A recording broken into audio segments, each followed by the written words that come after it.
Hi welcome back to my channel. ನಾನು Gautami Naveen Arya. So ಕ್ವಿಕ್ಕಾಗಿ ಒಂದು ಬಾಣಂತಿ ಫುಡ್ ರೆಸಿಪಿನ ನೋಡ್ಕೊಂಬರೋಣ. ಇದಕ್ಕೆ ಬೇಕಾಗಿರೋದು ಒಣ ಕೊಬ್ಬರಿ ಜೊತೆಗೆ ಒಂದಷ್ಟು ಜಾಸ್ತಿ ಬೆಳ್ಳುಳ್ಳಿಗಳನ್ನ ತೊಗೊಬೇಕು.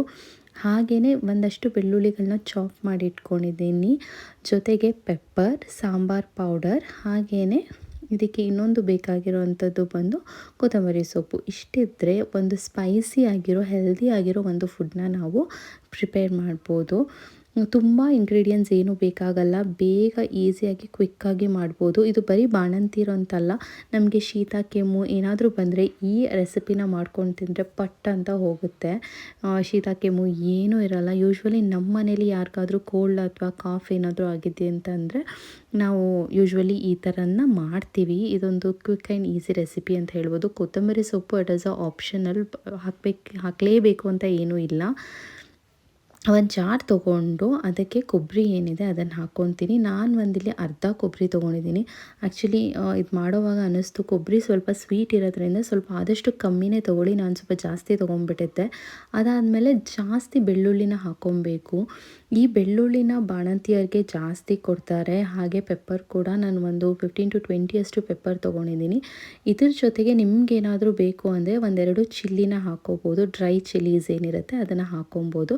ಇದನ್ನು ಗ್ರೈಂಡ್ ಮಾಡ್ಕೊಬೇಕು. ಫಸ್ಟ್ ನೋಡಿ ಈ ಥರ ನೀಟಾಗಿ ಗ್ರೈಂಡ್ ಆಗಿರುತ್ತೆ. ಇದು ಫೈನ್ ಪೇಸ್ಟ್ ಆಗಬೇಕು, ಸುಮ್ಮನೆ ಹಾಗೆ ತರಿ ತರಿ ಇರಬಾರ್ದು. ಒಂದಿಷ್ಟು ಗ್ರೈಂಡ್ ಆದಮೇಲೆ ಇದಕ್ಕೆ ನಾನು ಸಾಂಬಾರು ಪೌಡರ್ ಹಾಕ್ತಾಯಿದ್ದೀನಿ. ಇದನ್ನು ಅಷ್ಟೇ ಒಂದು 3 ಸ್ಪೂನ್ಸ್ ಆಫ್ ಸಾಂಬಾರ್ ಪೌಡರ್ ತೊಗೊಂಡಿದ್ದೀನಿ.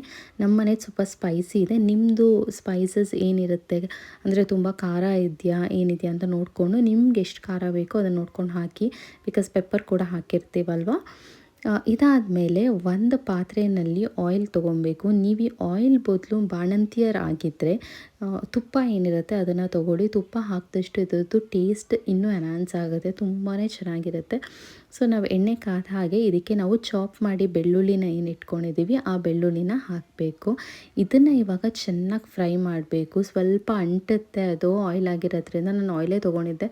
ಬಿಕಾಸ್ ನಮ್ಮ ಮನೇಲಿ ಕಾಫ್ ಇದ್ದಾಗ ನಾನು ಈ ರೆಸಿಪಿನ ಮಾಡಿದ್ದು.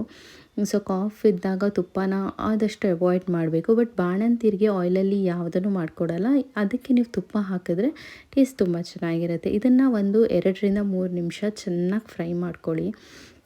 ಅದು ಒಂದು ಸ್ವಲ್ಪ ಗೋಲ್ಡನ್ ಕಲರ್ಗೆ ಟರ್ನ್ ಆಗಬೇಕು, ನಿಮಗೆ ಗೊತ್ತಾಗುತ್ತೆ. ಹಾಗೆ ಇದನ್ನು ಫ್ರೈ ಮಾಡೋವಾಗ ತುಂಬ ಹೈ ಫ್ಲೇಮಲ್ಲಿ ಮಾಡಬಾರ್ದು, ಸ್ವಲ್ಪ ಲೋ ಫ್ಲೇಮಲ್ಲಿ ಫ್ರೈ ಮಾಡಬೇಕು. ಬಿಕಾಸ್ ನೀವು ಲೋ ಫ್ಲೇಮಲ್ಲಿ ಫ್ರೈ ಮಾಡಿದ್ರೆ ಅದರ ಟೇಸ್ಟ್ ಎಲ್ಲ ಆಯಿಲ್ ಜೊತೆ ಹಾಗೆ ಚೆನ್ನಾಗಿ ಬರುತ್ತೆ. ನೀವೇನಾದರೂ ಹೈ ಫ್ಲೇಮಲ್ಲಿ ಮಾಡಿಬಿಟ್ರೆ ಇದು ಚೆನ್ನಾಗಿ ರೋಸ್ಟ್ ಆಗಿಬಿಡುತ್ತೆ. ಬಿಟ್ಟರೆ ಅದರಲ್ಲಿ ಟೇಸ್ಟ್ ಏನೂ ಬರಲ್ಲ, ಸುಟ್ಟೋದ ಥರ ಇರುತ್ತೆ. ಇವಾಗ ನೋಡಿ ನಿಮಗೆ ಗೊತ್ತಾಗ್ತಾ ಇರ್ಬೋದು, ಅದೊಂದು ಸ್ವಲ್ಪ ಸ್ಟಿಕ್ ಆಗ್ತಾ ಇದೆ. ಹಾಗೆಯೇ ಅದರಲ್ಲಿ ನಿಮಗೆ ಕಲರ್ ಚೇಂಜ್ ಆಗಿರೋದು ಗೊತ್ತಾಗ್ತಾ ಇದೆ. ಸೊ ತುಂಬ ಈಸಿ ರೆಸಿಪಿ. ಇದಕ್ಕೆ ಬೇಕಂದರೆ ಕರಿಬೇವು ಹಾಕೋಬೋದು. ಮನೇಲಿ ಕರಿಬೇವು ಖಾಲಿ ಆಗಿತ್ತು, ಅದಕ್ಕೆ ಹಾಕಲಿಲ್ಲ. ನಮ್ಮ ಮನೇಲೂ ಯೂಶ್ವಲಿ ಇದಕ್ಕೆ ಕರಿಬೇವೇನು ಆ್ಯಡ್ ಮಾಡ್ಕೊಳ್ಳಲ್ಲ, ನಿಮ್ಮ ಆಪ್ಷನಲ್, ಅದು ಬೇಕಂದರೆ ಹಾಕ್ಕೊಳ್ಳಿ. ಇವಾಗ ಗ್ರೈಂಡ್ ಏನು ಮಾಡಿದ್ವಿ ಆ ಪೇಸ್ಟನ್ನು ತೊಗೊಂಡು ನಾವು ಇದಕ್ಕೆ ಮಿಕ್ಸ್ ಮಾಡ್ಕೊಬೇಕು. ಇಷ್ಟೇ. ಇದಕ್ಕೆ ನಾವು ಸಾಲ್ಟನ್ನು ಆ್ಯಡ್ ಮಾಡ್ಕೊತೀವಿ. ಎಷ್ಟು ಕ್ವಿಕ್ಕಾಗಿ ಮಾಡ್ತೀವಿ, ಬಟ್ ಸ್ಟಿಲ್ ಅದು ಎಷ್ಟು ಹೆಲ್ದಿ ಇದೆ ಅಂತ ಹೇಳಿದರೆ ನೀವು ಬಿಸಿ ಬಿಸಿ ರೈಸ್ಗೆ ಸ್ವಲ್ಪ ತುಪ್ಪ ಹಾಕ್ಕೊಂಡು ಸ್ವಲ್ಪ ಇದನ್ನು ಹಾಕ್ಕೊಂಡ್ರೆ ಸಾಕು. ಕಾಫ್ ಇದ್ರಂತೂ ಪಟ್ ಅಂತ ಹೋಗಿಬಿಡುತ್ತೆ. ಕೊಬ್ಬರಿ ಮೆಣಸು ಎಲ್ಲ ಏನಿರುತ್ತೆ ಅದರಿಂದ. ಇನ್ನೂ ಜಾಸ್ತಿ ಒಬ್ಬೊಬ್ಬರು ಖಾರನ ಪ್ರಿಫರ್ ಮಾಡ್ತಾರೆ, ಅಂಥವರು ಬಂದುಬಿಟ್ಟು ಚಿಲ್ಲೀಸ್ನ ಹಾಕ್ಕೊತಾರೆ. ನಮಗೆ ಇಷ್ಟೇ ಸಾಕು ಅಂತ ಅನ್ನಿಸ್ತು. ಸೊ ಇದ್ರ ಜೊತೆಗೆ ಒಂದು ಸ್ವಲ್ಪ ಸಾಲ್ಟನ್ನು ಹಾಕಿದೆ ನಾನು. ಸಾಲ್ಟ್ ಹಾಕಿಬಿಟ್ಟು ನಿಮಗೆ ಅದನ್ನು ನೀಟಾಗಿ ಫ್ರೈ ಮಾಡಬೇಕು. ಸುಮ್ಮನೆ ಹಾಕಿಬಿಟ್ಟ ತಕ್ಷಣ ಅಡುಗೆ ಆಗೋಲ್ಲ.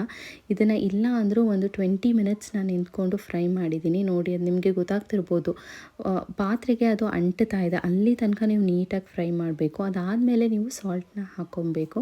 ಸಾಲ್ಟ್ ಎಷ್ಟು ನಿಮ್ಮ ಟೇಸ್ಟ್ ಬಡ್ಸ್ಗೆ ಏನಿರುತ್ತೆ ನಿಮಗೆ ಗೊತ್ತಿರುತ್ತಲ್ವ ಎಷ್ಟು ಹಾಕ್ಕೊಬೇಕು ಅಂತ. ಸೊ ರುಚಿಗೆ ತಕ್ಕಷ್ಟು ಉಪ್ಪನ್ನ ಹಾಕಿ ನೀಟಾಗಿ ಇನ್ನೊಂದು ಸಲ ಫ್ರೈ ಮಾಡಿ. ಎಲ್ಲಿ ತನಕ ಫ್ರೈ ಮಾಡ್ತೀರಾ ಇದನ್ನು ಅಂತ ಹೇಳಿದ್ರೆ ಆ ಪಾತ್ರೆಯಲ್ಲಿ ಅದು ಸ್ಟಿಕ್ ಆಗ್ತಾ ಇರಬೇಕು. ಆ ಥರ ಸ್ಟಿಕ್ ಆದರೆ ಫ್ರೈ ಆಗಿದೆ ಅಂತ ಹೇಳಿಬಿಟ್ಟು. ಇಷ್ಟಾದಮೇಲೆ ಇದಕ್ಕೆ ಒಂದು ಸ್ವಲ್ಪ ವಾಟರ್ನ ಆ್ಯಡ್ ಮಾಡ್ಕೋಬೇಕು. ವಾಟರ್ನ ಆ್ಯಡ್ ಮಾಡಿ ಒಂದು 2 to 3 ಮಿನಿಟ್ಸ್ ಅಷ್ಟು ನಾವು ಬಾಯ್ಲ್ ಮಾಡಿದರೆ ಸಾಕು. ಬಾಯ್ಲ್ ಮಾಡಿ ಅದಕ್ಕೆ ಸ್ವಲ್ಪ ಕೊತ್ತಂಬರಿ ಸೊಪ್ಪು ಏನಿತ್ತು ಅದನ್ನು ಹಾಕ್ಕೊಬೋದು. ಕೊತ್ತಂಬರಿ ಸೊಪ್ಪೇನು ಬೇಕು ಅಂತೇನಿಲ್ಲ, ಇಟ್ಸ್ ಆಪ್ಷನಲ್. ಸೊ ಈ ವಿಡಿಯೋ ನಿಮ್ಮೆಲ್ಲರಿಗೂ ಇಷ್ಟ ಆಗಿದೆ ಅಂತ ಭಾವಿಸ್ತಾ ಈ ವಿಡಿಯೋನಲ್ಲಿ ಎಂಡ್ ಮಾಡ್ತಾ ಇದ್ದೀನಿ. ಈ ರೆಸಿಪಿ ನಿಮಗೆ ಇಷ್ಟ ಆಗಿದ್ದರೆ, ಯೂಸ್ಫುಲ್ ಆಗಿದ್ದರೆ ಒಂದು ಲೈಕ್ ಹಾಗೆ ಸಬ್ಸ್ಕ್ರೈಬ್ ಮಾಡಿ. Thanks for watching.